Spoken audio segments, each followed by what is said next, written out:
Hi again then guys, and welcome to episode 2 of B-Road Ballers, the review series for the hot hatches on Gran Turismo 6. And in this episode we are reviewing one of the most popular and arguably OP hot hatches on Gran Turismo. It is of course the Mark I Ford Focus RS. This is a front-wheel drive hot hatch with a 2-litre turbocharged engine. Hugely popular and very well respected hot hatch in real life.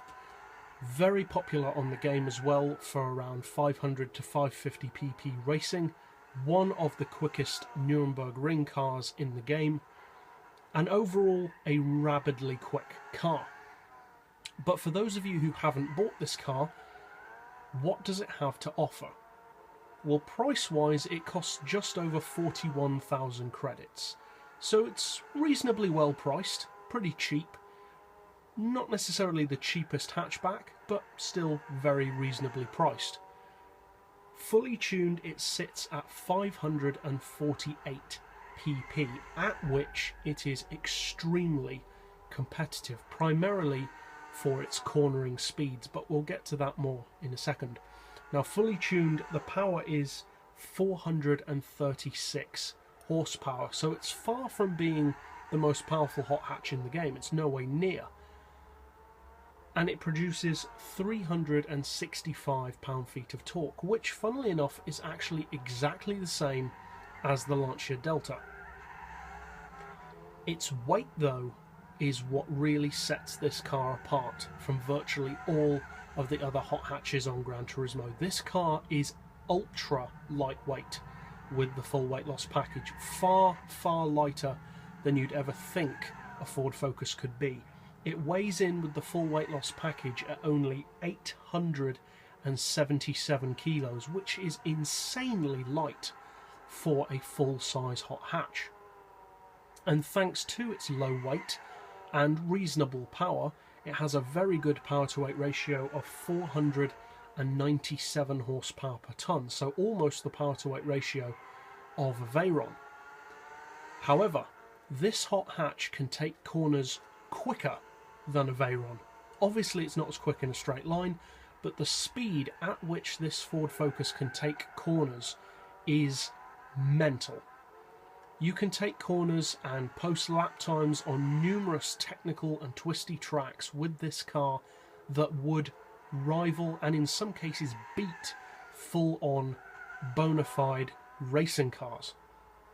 Now, in terms of pure performance, well, on paper it doesn't sound that amazing. Top speed is over 200 miles per hour, but so are quite a few of the hatchbacks.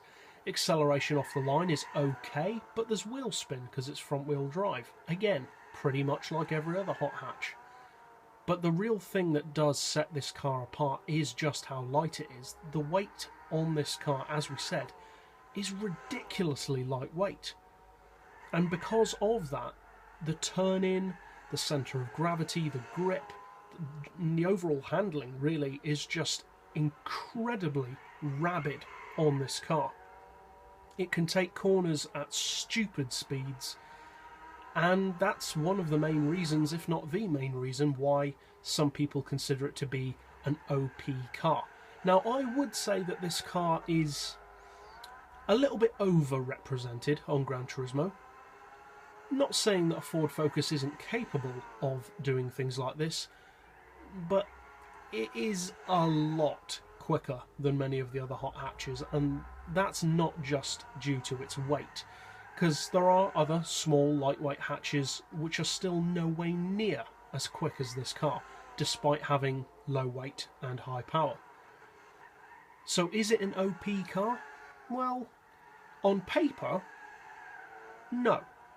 In reality, kind of. Because at its PP, and especially against other front-wheel drive vehicles, there's virtually nothing that can keep up with it. This car, as we already said, can give you lap times that are comparable to a racing car. So, I mean, what are you going to put up against that, especially in the front-wheel drive category? This car can beat vehicles like Subarus, Evos, all that kind of thing around the track, but with only front-wheel drive.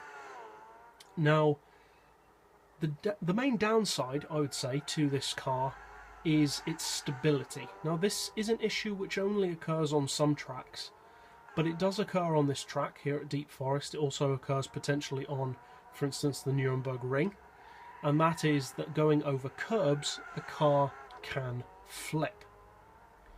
Now, that can happen to quite a few vehicles.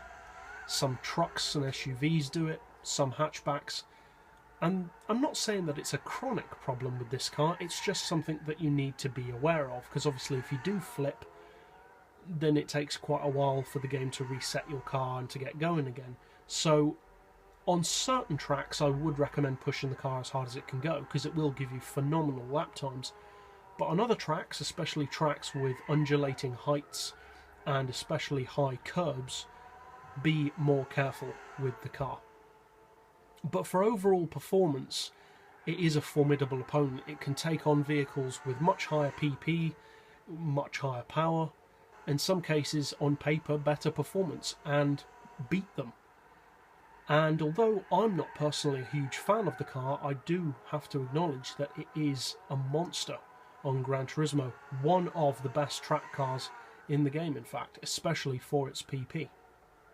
So that's it for this episode. I'll see you guys next time, and as always, thanks for watching.